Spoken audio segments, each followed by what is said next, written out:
Hello everyone, ನಮಸ್ತೆ ಎಲ್ರಿಗೂ. ಹೇಗಿದ್ದೀರಾ ಎಲ್ಲರೂ? ಐ ಹೋಪ್ ಎಲ್ಲರೂ ಚೆನ್ನಾಗಿದ್ದೀರಾ ಅಂತ ಭಾವಿಸ್ತಾ ಇವತ್ತಿನ ಈ ವ್ಲಾಗ್ನ ಸ್ಟಾರ್ಟ್ ಮಾಡ್ತಾಯಿದ್ದೀನಿ. ಇದು ಮಂಗಳವಾರ ದಿನದ ರಾತ್ರಿ ವ್ಲಾಗು. ನಮ್ಮೂರಲ್ಲಿ ಮಾರಮ್ಮ ಮತ್ತು ಪ್ಲೇಗ್ನಮ್ಮ ಇತ್ತು. ಹಾಗಾಗಿ ನಮ್ಮ ಮನೆಯವರು ಬಾಳೆಹಣ್ಣೆಲ್ಲ ತೊಗೊಂಡು ಬರೋಕ್ಕೆ ಹೋಗಿದ್ರಲ್ವ, ಆವಾಗ ವಿಡಿಯೋ ಮಾಡ್ಕೊಂಬಂದಿದ್ರು. ನಾವು ಬುಧವಾರ ಆರತಿನೂ ಸಹ ಮಾಡ್ಕೊಳ್ತೀವಿ ಮನೆಯಲ್ಲೇ ಎದುರೆತ್ತಿ. ಕೋಳಿ ಸಹ ಕುಯ್ಯೋ ಮುಂಚೆ ಎಲ್ಲ, ಇವಾಗೇನು ಕೋಳಿ ಎಲ್ಲ ಕುಯ್ಯಲ್ಲ, ರೆಡಿ ತಗೊಂಡು ಬರ್ತಾರೆ. ಮನೆಯಲ್ಲೇ ಮೊಸರನ್ನ ಎಡೆ ಇಕ್ಕಿ ಆರತಿ ಮಾಡ್ಕೊಳ್ತೀವಿ. ಪ್ಲೇಗ್ನಮ್ಮ 15 ದಿನಕ್ಕೆ ಮುಂಚೆನೇ ನಡೆಯುತ್ತೆ ಮಂಗಳವಾರ. ಮಾರಮ್ಮ ಪ್ಲೇಗ್ನಮ್ಮ ಆದ 15 ದಿನಕ್ಕೆ ಮಾರಮ್ಮನ ಮಾಡ್ತಾರೆ. ಫಸ್ಟು ಪ್ಲೇಗ್ನಮ್ಮಂಗೆ ಆರತಿ ಮಾಡಬೇಕು, ಆಮೇಲೆ ಮಾರಮ್ಮಂಗೆ ಮಾಡ್ಕೊಳ್ಳೋದು. ಫುಲ್ಲು ಡೆಕೋರೇಷನ್ ಊರು ಸುತ್ತಲೂ ಇದೇ ರೀತಿ ಇರುತ್ತೆ. ಚೆನ್ನಾಗಿ ಮಾಡ್ತಾರೆ, ವರ್ಷಕ್ಕೊಂದ್ಸತಿ ಅಲ್ವಾ ಮಾಡೋದು, ಹಾಗಾಗಿ ಚೆನ್ನಾಗಿ ಡೆಕೋರೇಷನ್ ಎಲ್ಲ ಮಾಡಿದರು. ನಾನು ಆರತಿ ಮಾಡೋಕ್ಕೆ ಅಂತ ಹೇಳಿ ಕಡಲೆ ಬೀಜ ಎಲ್ಲ ಹುರ್ಕೊಳ್ತಾ ಇದ್ದೆ. ಕಡಲೆನೂ ಸಹ ಕ್ಲೀನ್ ಮಾಡಿ ಇಟ್ಕೊಂಡಿದ್ದೆ, ಪಾಕನೂ ಸಹ ಇಟ್ಕೊಂಡು ಕಡಲೆ ಬೀಜ ಎಲ್ಲ ಹುರ್ಕೊಳ್ತಾ ಇದ್ದೀನಿ. ತಿಂಡಿಗೆ ಇವತ್ತು ಬೆಳಗ್ಗೆ ಅವಲಕ್ಕಿ ಉಪ್ಪಿಟ್ಟು ಮಾಡಿದ್ದೆ, ಬೇಗ ಆಗುತ್ತೆ ಅಂತ ಹೇಳಿ. ಕೆಲಸ ಇದ್ದಾಗ ಬೇರೆ ಚಪಾತಿ ಈ ಥರ ಎಲ್ಲ ಮಾಡೋಕ್ಕಾಗಲ್ಲಲ್ವ, ಹಾಗಾಗಿ ಅವಲಕ್ಕಿ ಸಿಂಪಲ್ಲಾಗಿ ಬೇಗ ಆಗುತ್ತೆ ಅಂತ ಅವಲಕ್ಕಿ ಉಪ್ಪಿಟ್ಟು ಮಾಡ್ಕೊಂಡಿದ್ದೆ. ಸ್ವಲ್ಪ ಎಳ್ಳು ಇತ್ತು, ಅದನ್ನು ಹುರಿದಿಟ್ಕೊಂಡಿದ್ದೀನಿ. ಎಲ್ಲ ಮಿಕ್ಸಿಗೆ ಹಾಕ್ಕೊಂಡು ಇಟ್ಕೊಳ್ತಾ ಇದ್ದೀನಿ. ಕೊಬ್ಬರಿನೂ ಸಹ ಒಂದು ತುರಿದಿಟ್ಕೊಂಡಿದ್ದೀನಿ. ಪಾಕನೂ ಸಹ ಬಂದಿತ್ತು. ಒಂದು 3 ಏಲಕ್ಕಿ ಕಾಯಿನೂ ಸಹ ಹಾಕ್ಕೊಂಡು, ಸ್ವಲ್ಪ ಎಳ್ಳಿತ್ತಲ್ವ ಅದನ್ನು ಹುರ್ಕೊಂಡು ಹಾಗೆ ಹಾಕ್ಕೊಳ್ತಾ ಇದ್ದೀನಿ. ಎಳ್ಳೇನು ಪೌಡ್ರ್ ಮಾಡಿ ಹಾಕ್ಕೊಂಡಿಲ್ಲ, ಚೆನ್ನಾಗಿರುತ್ತೆ, ಕ್ರಿಸ್ಪಿಯಾಗಿ ಸಿಗುತ್ತೆ ಅಲ್ಲಲ್ಲೇ, ಹಾಗಾಗಿ ಹಾಗೆ ಹಾಕ್ಕೊಂಡಿದ್ದೀನಿ. ನಮ್ಮ ಮನೆಯವರು ಕಣಗಿಲೆ ಹೂವು ತಂದಿದ್ರಲ್ವ, ಅದನ್ನೆಲ್ಲ ಚುಚ್ಕೊಡ್ತಾಯಿದ್ರು ಕಡ್ಡಿಗೆ. ನಾವೇ ಮಾಡೋದು ಸ್ವಲ್ಪ ಕೆಲಸ ಎಲ್ಲ ಹಬ್ಬಗಳಲ್ಲಿ ಕಷ್ಟ, ಯಾರಾದರೂ ಎಲ್ಪ್ ಮಾಡಿದ್ರೆ ಚೆಂದ ಅಲ್ವ, ಹಾಗಾಗಿ ನಮ್ಮ ಮನೆಯವ್ರು ಸ್ವಲ್ಪ ಎಲ್ಪ್ ಮಾಡಿಕೊಡ್ತಾಯಿದ್ರು. ನಮ್ಮ ಮನೆಯವ್ರು ಮಾಡ್ತಾರೆ, ಮನೆ ಪೂಜೆ ಎಲ್ಲ ಮಾಡಿ ಆರತಿಗೂ ಸಹ ಎಲ್ಪ್ ಮಾಡಿಕೊಡ್ತಾಯಿದ್ರು ಕಡ್ಡಿ ಎಲ್ಲ ಚುಚ್ಚಿ. ನಾನು ಪಾಕನೂ ಬಂದಿತ್ತಲ್ವ, ಹಾಗಾಗಿ ಇಲ್ಲಿ ತೊಮಟನೂ ಸಹ ಮಾಡ್ಕೊಳ್ತಾ ಇದ್ದೆ. ಇಲ್ಲಿ 4 ಆರತಿ ಮಾಡಬೇಕು. ಪ್ಲೇಗ್ನಮ್ಮಂಗೆ 2, ಮಾರಮ್ಮಂಗೆ 2 ಮಾಡ್ಕೊತೀವಿ. ಅಲ್ಲೇ ತಗೊಂಡೋಗು ಸಹ ಅವತ್ತು ಮುಂಚೆ 15 ದಿನಕ್ಕೆ ಮುಂಚೆ ನಡೆಯುತ್ತಲ್ವ ಪ್ಲೇಗ್ನಮ್ಮ, ಅಲ್ಲೇ ಅವತ್ತು ಸಹ ಮಾಡ್ಕೊಳ್ತಾರೆ ಮಾಡೋರೆಲ್ಲ. ಅಲ್ಲೇ ಕೋಳಿ ಎಲ್ಲ ಕುಯ್ದು, ನಾವೇನು ಅವತ್ತು ಮಾಡ್ಕೊಳಲ್ಲ, 2 ಒಂದೇ ದಿನ ಮಾಡ್ಕೊಳ್ತೀವಿ. ಪ್ಲೇಗ್ನಮ್ಮ ಮತ್ತು ಮಾರಮ್ಮನೂ ನಾನು ಆರತಿ ಎಲ್ಲ ಮಾಡಿ ಈ ಥರ ಎತ್ತಿಟ್ಕೊಳ್ತಾ ಇದ್ದೆ. 4 ಆರತಿನೂ ಸಹ ಮಾಡಿ ಇಟ್ಕೊಂಡಿದ್ದೆ. ಬಾಳೆ ಎಲ್ಲ ತೊಗೊಂಡು ಬಂದಿದ್ರು, ಒಂಬಾಳೆ ಎಲ್ಲ ನಮ್ಮ ತೊಗೊಂಡು ಬಂದಿತ್ತು. ಬಾಳೆ ಎಲ್ಲ ಹಾಸಿ ಮೊಸರನ್ನ ಎಡೆ ಇಕ್ಕಿ ಕಾಯೆಲ್ಲ ಒಡೆದು ಬಾಳೆಹಣ್ಣಿಟ್ಟು ಇದೇ ರೀತಿ ನಾವು ಮಾಡೋದು. ಎದುರೆತ್ತಿ ಒಬ್ಬರು ದೇವ್ರ ಮನೇಲಿ ಪೂಜ್ತಾರೆ. ನಮ್ಮತ್ತೆಯವ್ರು ಯಾವ ರೀತಿ ಮಾಡಿರ್ತಾರೋ ಅದೇ ರೀತಿ ನಾವು ಮಾಡೋದು. ನಮ್ಮತ್ತೆ ಮುಂಚೆ ಎಲ್ಲ ಇದೇ ರೀತಿ ಮಾಡ್ತಿದ್ದು. ನನ್ನ ಮಗಳು ಹುಟ್ಟಾಗಿಂದನೂ ಮಾಡ್ತೀವಿ ನಾವು. ನಮ್ಮತ್ತೆ ಮುಂಚೆ ಎಲ್ಲ ಮಾಡೋರು, ನಾವು ಊರಾಗಿದ್ವಲ್ವ, ಹಾಗಾಗಿ ಆವಾಗಿಂದನೂ ನಡೆಸ್ಕೊಂಬಂದಿದ್ದೀವಿ. ಕೊತ್ತಂಬರಿ ಇಲ್ಲಿ ಫ್ರೈ ಮಾಡೋಣ ಅಂತೇಳಿ ಹಸಿಮೆಣಸಿಕಾಯಿ, ಬೆಳ್ಳುಳ್ಳಿ, ಶುಂಠಿ, ಕೊತ್ತಂಬರಿ ಮತ್ತು ಚಕ್ಕೆ ಲವಂಗ ಎಲ್ಲ ಪೇಸ್ಟ್ ಮಾಡ್ಕೊಳ್ತಾ ಇದ್ದೀನಿ. ಇಲ್ಲಿ ಚಿಕನ್ 1.5 kg ತೊಗೊಂಡಿದ್ದೀನಿ. ಚಿಕನ್ನ ಮ್ಯಾರಿನೇಟ್ ಮಾಡಿ ಇಟ್ಕೊಳ್ತಾ ಇದ್ದೀನಿ. ಒಂದು ಅರ್ಧ ಗಂಟೆ ನೆನೆಬೇಕು ಚಿಕನ್ನು ಮಸಾಲೆ ಒಳಗೆ. ರುಬ್ಬಿಟ್ಕೊಂಡಿರೋ ಮಸಾಲೆ ಮತ್ತು ಒಂದು 2 ಸ್ಪೂನು ಧನ್ಯ ಪುಡಿ, 1 ಸ್ಪೂನ್ ಖಾರದ ಪುಡಿ, 1 ಸ್ಪೂನ್ ಗರಂ ಮಸಾಲ ಮತ್ತು ಉಪ್ಪು, ಸ್ವಲ್ಪ ಮೊಸರು ಹಾಕ್ಕೊಳ್ತಾ ಇದ್ದೀನಿ. ಅದನ್ನು ಎಲ್ಲದೂ ಮಿಕ್ಸ್ ಮಾಡಿ ಸ್ವಲ್ಪ ಕರಿಬೇವು ಹಾಕಿ ಒಂದು ಅರ್ಧ ಗಂಟೆ ಮ್ಯಾರಿನೇಟ್ ಮಾಡಿ ಇಟ್ಕೊಳ್ತಾ ಇದ್ದೀನಿ. ಈ ಕಡೆ ಸಾಂಬಾರಿಗೆ ಕಾಯಿ, ಟೊಮೊಟೊ, ಖಾರ ಸಾಂಬಾರ ಮತ್ತು ಚಕ್ಕೆ ಲವಂಗ, ಶುಂಠಿ, ಬೆಳ್ಳುಳ್ಳಿ, ಕೊತ್ತಂಬರಿ ಎಲ್ಲ ಹುರಿದಿಟ್ಕೊಂಡಿದ್ದೀನಿ. 3 kg ತಗೊಂಡು ಬಂದಿದ್ದರು. 1.5 kg ಸಾಂಬಾರು ಮಾಡಿದ್ದೀನಿ, 1.5 kg ಫ್ರೈಗೆ ಮ್ಯಾರಿನೇಟ್ ಮಾಡಿ ಇಟ್ಕೊಂಡಿದ್ದೀನಿ. ಈ ಕಡೆ ಒಂದು ಬಾಣಲಿಗೆ ಒಂದು 4 ಸ್ಪೂನ್ ಎಣ್ಣೆ ಬಿಟ್ಕೊಂಡು ಈರುಳ್ಳಿ 1-2 ಹಾಕ್ಕೊಂಡಿದ್ದೀನಿ ಒಗ್ಗರಣೆಗೆ. ಪುದೀನ ಸೊಪ್ಪು ಸ್ವಲ್ಪ, ಅರಿಶಿನ ಮತ್ತು ಕಸ್ತೂರಿ ಮೆಂತಿ ಸ್ವಲ್ಪ ಓಂಕಾಳು ಹಾಕ್ಕೊಂಡಿದ್ದೀನಿ. ಅದೆಲ್ಲ ಫ್ರೈ ಆದಮೇಲೆ ನಂತರ ಚಿಕನ್ ಮ್ಯಾರಿನೇಟ್ ಮಾಡಿ ಇಟ್ಕೊಂಡಿರ್ತೀವಲ್ವ, ಅದನ್ನು ಸಹ ಹಾಕ್ಕೊಂಡು ಚೆನ್ನಾಗಿ ಹುರ್ಕೊಳ್ತಾ ಇದ್ದೀನಿ ಎಣ್ಣೆ ಒಳಗೆ. ಚೆನ್ನಾಗಿ ಹುರ್ಕೊಂಡು ಇದೇ ನೀರೇ ಆಗುತ್ತೆ, ಮ್ಯಾರಿನೇಟ್ ಮಾಡಿ ಇಟ್ಕೊಂಡಿರ್ತೀವಲ್ವ, ನೀರೇನು ಹಾಕ್ಕೊಂಡಿಲ್ಲ ನಾನು. ಸ್ವಲ್ಪ ಡ್ರೈಯಾಗೇ ಬೇಕು ಅಂತ ಹೇಳಿ ಡ್ರೈಯಾಗೇ ಮಾಡ್ಕೊಳ್ತಾ ಇದ್ದೀನಿ. ಗೊತ್ತರ ಏನು ಮಾಡ್ಕೊಂಡಿಲ್ಲ. ಚೆನ್ನಾಗಿ ಬಂದಿತ್ತು. ನಾನು ಫಸ್ಟು ಸಲ ಟ್ರೈ ಮಾಡಿದ್ದು ಈ ಥರ ಚೆನ್ನಾಗಿ ಬಂದಿತ್ತು. ಉಪ್ಪು ಸಹ ಹಾಕ್ಕೊಳ್ತಾ ಇದ್ದೀನಿ. ಮ್ಯಾರಿನೇಟ್ಗೂ ಸ್ವಲ್ಪ ಉಪ್ಪು ಹಾಕ್ಕೊಂಡಿದ್ದೆ, ಮ್ಯಾರಿನೇಟ್ ಮಾಡಿಟ್ಕೊಂಡಿದ್ನಲ್ಲ ಅವಾಗ, ಇದಕ್ಕೂ ಸ್ವಲ್ಪ ಉಪ್ಪು ಹಾಕ್ಕೊಂಡಿದ್ದೀನಿ. ಸಾಂಬಾರು ಸಹ ರೆಡಿ ಆಯಿತು. ಅನ್ನನೂ ಸಹ ಮಾಡಿಟ್ಕೊಂಡಿದ್ದೆ, ಮುದ್ದೆನೂ ಮಾಡಿದ್ದೆ. ನಮ್ಮ ಅಕ್ಕನ ಮಕ್ಕಳೆಲ್ಲ ಬಂದಿದ್ದರು, ಊಟ ಮಾಡ್ಕೊಂಡು ಹೋದ್ರಲ್ವ, ಮಧ್ಯಾಹ್ನಕ್ಕೆ ಮಾಡಿದ್ದೆ. ಫ್ರೈಯು ಸಹ ಆಯಿತು. ಊಟಕ್ಕೆಲ್ಲ ಇಟ್ಕೊಟ್ಟು ಸಂಜೆ ದೇವಸ್ಥಾನಕ್ಕೆ ಮಡ್ಲಕ್ಕಿ ಮತ್ತು ಅಣ್ಕಾಯಿ ಎಲ್ಲ ತಗೊಂಡೋಗಿ ಪೂಜೆ ಮಾಡಿಸ್ಕೊಂಬರ್ತೀವಿ. ಮಧ್ಯಾಹ್ನನೇ ಅಡುಗೆ ಎಲ್ಲ ಮಾಡಿಟ್ಟು ನಾವು ಊಟ ಮಾಡಿ ಸಂಜೆ ದೇವಸ್ಥಾನಕ್ಕೆ ಹೊರಟ್ವಿ. ಫ್ರೈ ಮಾತ್ರ ಚೆನ್ನಾಗಿ ಬಂದಿತ್ತು.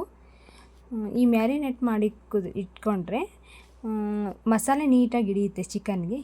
ಮಾಮೂಲಿ ರುಬ್ಬಿಟ್ಟು ಹಂಗೆ ಒಗ್ಗರಣೆ ಮಾಡ್ತೀವಲ್ವ, ಚಿಕನ್ನೆಲ್ಲ ಹಾಕಿ ಒಗ್ಗರಣೆಗೆ, ಆ ಥರ ಮಾಡಿದ್ರೆ ಒಂಥರ ಗೊಜ್ಜು ಟೈಪ್ ಆಗುತ್ತೆ. ಇದು ಡ್ರೈ ಥರ ಚೆನ್ನಾಗಿತ್ತು. ಸಂಜೆ ಅಲ್ಲೇ 6 ಗಂಟೆ ಆಗಿತ್ತು. ಆವಾಗ ನಾನು, ನಮ್ಮ ಫ್ರೆಂಡು ಮತ್ತು ಅವ್ರ ಮಕ್ಕಳು, ನನ್ನ ಮಗಳು ಎಲ್ಲ ಪೂಜೆ ಮಾಡ್ಸೋಣ ಅಂತ ಪ್ಲೇಗ್ಲಮ್ಮನ ದೇವಸ್ಥಾನಕ್ಕೆ ಬಂದ್ವಿ. ಇದೆಯಲ್ವ ಫಸ್ಟು ನಡೆಯೋದು ಜಾತ್ರೆ, ಹಾಗಾಗಿ ಫಸ್ಟ್ ಇದಕ್ಕೆ ಪೂಜೆ ಮಾಡಿಸೋದು. ನಮ್ಮ ಫ್ರೆಂಡ್ ಮಗ ಇದನ್ನು ವೀಡಿಯೋ ಮಾಡಿರೋದು. ಚೆನ್ನಾಗಿ ಮಾಡಿಕೊಟ್ಟವನೇ, ಅವನೇ ಇಟ್ಕೊಂಡೆಲ್ಲ ವೀಡಿಯೋ ಮಾಡ್ತಾಯಿದ್ದ. ರಸಮಂಜರಿ ಕಾರ್ಯಕ್ರಮವೂ ಸಹ ಇತ್ತು ಸಂಜೆ 9 ಗಂಟೆ ಮೇಲೆ. ನಾವೇನು ಅಲ್ಲಿವರೆಗೂ ಎಂದೂ ನೋಡಲ್ಲ, ಮನೆ ಕೆಲಸನೇ ಆಗುತ್ತಲ್ವ. ಹಬ್ಬ ಅಂದ್ರೇ ಅಷ್ಟು ಹೆಣ್ಮಕ್ಳಿಗೆ ಎಷ್ಟು ಖುಷಿ ಇರುತ್ತೋ ಅಷ್ಟೇ ಕೆಲಸನೂ ಸಹ ಇರುತ್ತೆ. ನಾವು ಸಹ ಸಖತ್ ಜನನೇ ಇದ್ದರು. ನಾವು ಪೂಜೆ ಎಲ್ಲ ಮಾಡಿಸೋಣ ಅಂತ ಹೇಳಿ ಬಂದ್ವು. ಪೂಜೆ ಎಲ್ಲ ಮುಗಿಸ್ಕೊಂಡು ಹೊರಟ್ವಿ. ಎಲ್ಲಿ ಮಾರಮ್ಮನ ದೇವಸ್ಥಾನದಲ್ಲೂ ಮಾಡಿಸ್ಬೇಕಲ್ವ, ಹಾಗಾಗಿ ನಾವು ನಡ್ಕೊಂಡೇ ಬಂದಿದ್ವು. 5-6 ಜನ ಇದ್ವಲ್ವ, ಹಾಗಾಗಿ ಗಾಡೀಲಿ ಬರೋಕ್ಕೆ ಜಾಸ್ತಿ ಜನ ಅಂತೇಳಿ ನಡ್ಕೊಂಡೇ ಬಂದ್ವಿ. ಇಲ್ಲಿ ಪೂಜೆ ಎಲ್ಲ ಸಹ ಮಾಡಿಸ್ಕೊಂಡು ಮಡ್ಲಕ್ಕಿ ಎಲ್ಲ ಕೊಟ್ಟು ಅಲ್ಲಿ ಮಾರಮ್ಮನ ದೇವಸ್ಥಾನಕ್ಕೂ ಸಹ ಹೊರಟ್ವಿ. ಎರಡಕ್ಕೂ ಅಣ್ಕಾಯಿ ತಂದಿರ್ತೀವಲ್ವ, ಫಸ್ಟ್ ಇದಕ್ಕೆ ಪೂಜೆ ಮಾಡಿಸ್ಕೊಂಡು ಮತ್ತು ಅಲ್ಲಿಗೂ ಸಹ ಹೊರಟ್ವಿ. ಅಲ್ಲೂ ಸಹ ಮಡ್ಲಕ್ಕಿ ಎಲ್ಲ ಕೊಟ್ಟು ಪೂಜೆನೂ ಸಹ ಮಾಡಿಸ್ಕೊಂಡು ಹೋಗ್ತೀವಿ ಒಂದೇ ಸಲ. ಹಾಗಾಗಿ ನಡ್ಕೊಂಡೇ ಹೊರಟ್ವಿ. 5 ಜನ ಇದ್ದಿದ್ದರಿಂದ ಗಾಡಿ 2 ಸಲ ಬರಬೇಕಾಗುತ್ತೆ ಅಂತ ನಡ್ಕೊಂಡೇ ಬಂದ್ವಿ. ಅಲ್ಲೇ 7 ಗಂಟೆ ಆಗಿತ್ತು. ಇಲ್ಲಿ ಮುಗಿಸ್ಕೊಂಡು ಹೋಗೋ ಅಷ್ಟೊತ್ತಿಗೆ, ಪೂಜೆ ಎಲ್ಲನ ಮಾರಮ್ಮನ ದೇವಸ್ಥಾನಕ್ಕೆ ಹೋಗೋ ಅಷ್ಟೊತ್ತಿಗೆ 7 ಗಂಟೆ ಆಗಿತ್ತು. ತುಂಬಾ ಜನ ಸೇರಿರ್ತಾರೆ. ಅಂಗಡಿಯರೆಲ್ಲ ಬಂದಿರ್ತಾರಲ್ವ, ಖಾರ ಪುರಿ ಅಂಗಡಿಯರು, ಐಸ್ ಕ್ರೀಮ್ ಅಂಗಡಿಯರು ಎಲ್ಲನ. ನನ್ನ ಮಗಳು ಮತ್ತು ನನ್ನ ಫ್ರೆಂಡ್ ಮಗಳು ಬರೀ ಜಾತ್ರೆ ಕಡೆಗೆ ಗಮನ. ಉಂಗುರ ಎಲ್ಲಿ ತಗೊಳ್ಳೋಣ, ಬ್ರಾಸ್ಲೆಟ್ ಎಲ್ಲಿ ತಗೊಳ್ಳೋಣ ಅಂತ ನೋಡ್ತಿರ್ತಾರೆ. ಹುಡುಗರಿಗೆ ಅಷ್ಟೇ ಅಲ್ವಾ, ಜಾತ್ರೆ ಅಂದ್ರೇ ಅವಕ್ಕೇನಾರ ಕೊಡಿಸ್ಬೇಕು, ಆ ಥರ.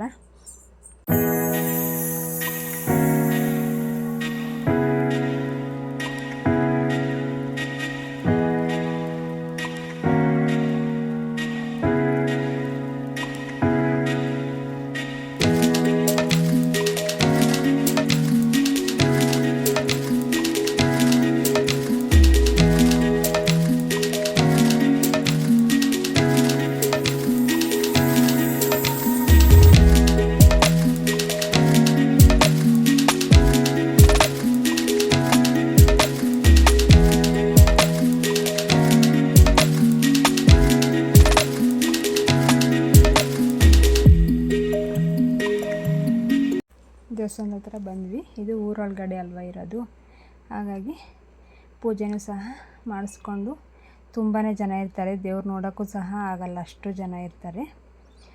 ಆರತಿಗಳು ಸಹ ಇಲ್ಲೇ ತಂದು ಬೆಳಗಿಸ್ಕೊಂಡು ಮತ್ತು ಅಣ್ಕಾಯಿ ಮಾಡಿಸ್ಕೊಂಡು ಹೋಗ್ತಾರೆ ಮಾರಮ್ಮ ಗುಡಿಗೆ. ಇದು ನೆಲೆದೇವರು ಸಹ ಇದೆ. ಇದು ವರ್ಷಕ್ಕೊಂದ್ಸಲ ಅಲ್ವಾ ಮಾರಮ್ಮನೆಲ್ಲ ಇದನ್ನು ಕೋಣನೆಲ್ಲ ಕಡ್ದು ಮಾಡ್ತಾರಲ್ವ. ಮಂಗಳವಾರ ಬೆಳಗಿನ ಜಾವಕ್ಕಿರುತ್ತೆ ಅದೆಲ್ಲ, ಕೋಣ ಕಡಿಯೋದು ಎಲ್ಲ.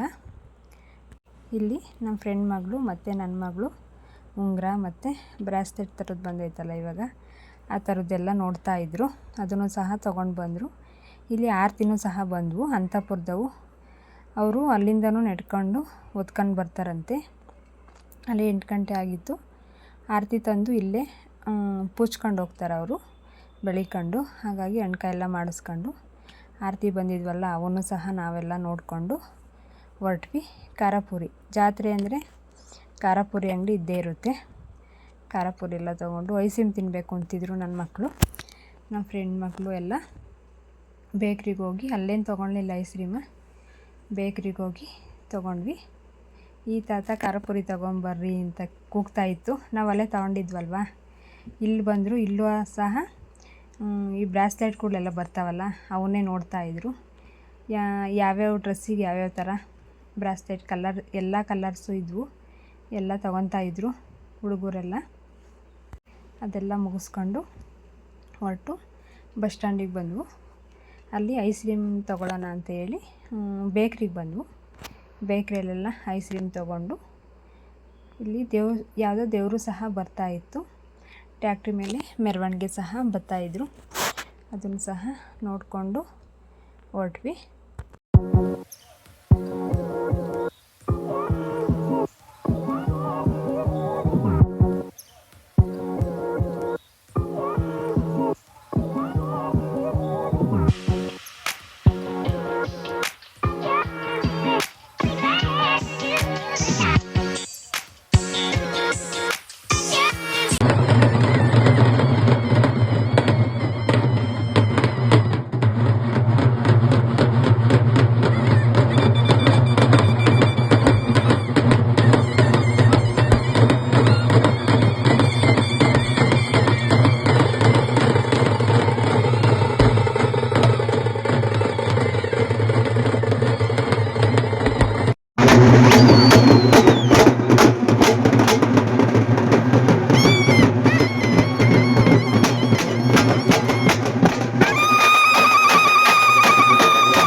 ಪೂಜೆ ಎಲ್ಲ ಮುಗಿಸ್ಕೊಂಡು ಹೊರಟ್ವಿ. ಎಲ್ಲ ನಾವು ಹೋಗೋಷ್ಟೊತ್ತಿಗೆ 8-8:15 ಆಗಿತ್ತು. ಇವತ್ತಿನ ವ್ಲಾಗ್ ಇದಾಯಿತು ಫ್ರೆಂಡ್ಸ್. ಈ ವ್ಲಾಗ್ ಏನಾದರೂ ಸ್ವಲ್ಪನಾದರೂ ಇಷ್ಟ ಆದರೆ ಲೈಕ್ ಮಾಡಿ, ಶೇರ್ ಮಾಡಿ.